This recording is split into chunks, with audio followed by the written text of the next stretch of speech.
So yeah, I mean, there's loads of documentaries. I mean, if we just sort of focus on the, serious or academic documentaries about it, as opposed to like Hollywood, you find, I mean, all the sort of the different programs you get on all the channels and stuff. You've got these wonderful dinosaurs. They're all in full color and all sorts of stuff wandering around. Is this some great, production there? What do we actually know about dinosaurs? Well, most of the time, we only find their bones. Sometimes they're so well preserved, we can find things like scale patterns. We can find things like some food and stuff still in their stomach. There's actually one down on the south coast, which has actually got vomit in its throat. So you can find some really, really well preserved ones.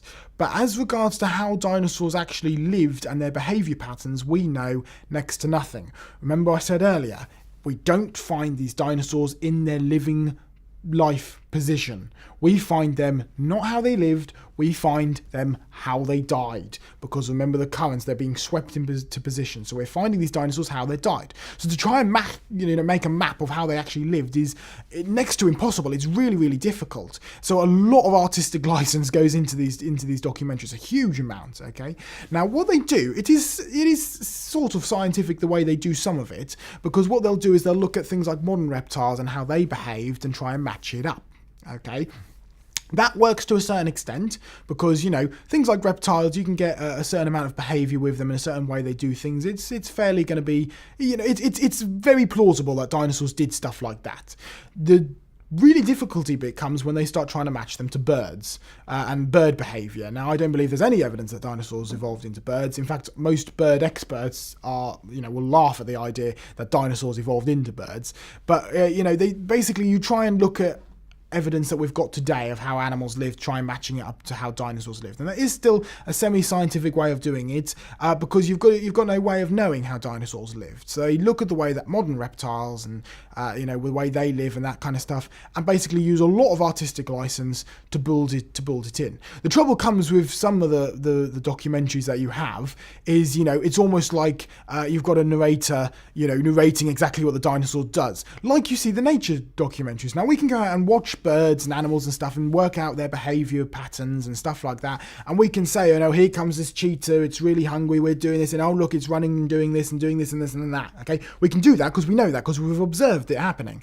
But then you watch these documentaries on dinosaurs where there's a narrator telling you exactly the same thing about the dinosaur. Oh, it's been traveling for several days, if it doesn't find food soon, its poor babies will die, kind of thing.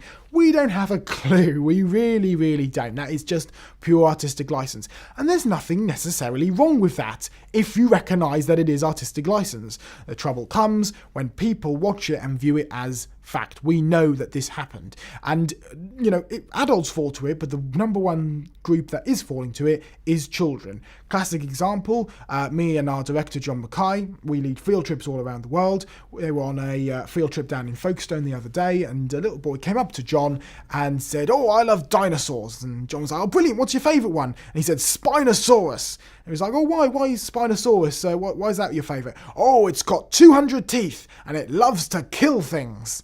And how do you know? Oh, I've seen it killing things. Okay, how old are you? Kind of thing. Well, he said, oh no, I've seen it on the telly. I've watched it on the telly killing it.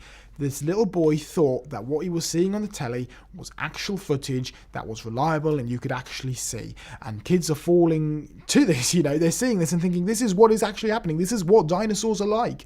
When really there's so much artistic license, so much we don't know about dinosaurs. We only find their bones. That's all we find.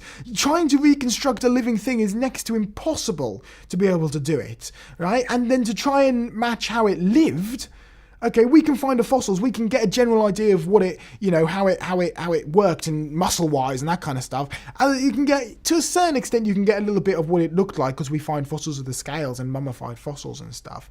But colours, okay, we can do a little bit, but not really a lot. I mean, you're talking about a tiny amount. As for colours, we don't have a clue. I mean, a chameleon's a classic example. If you found a fossil chameleon, there's no way you'd know it was able to change colours. We don't know anything like that about dinosaurs. But to then try and give it an entire life story of how it lived and how it ate and how it did this and this and this and that, next to impossible. Really, really is. It is all artistic license in the form of these documentaries that they make around the world, on the various channels and stuff as well.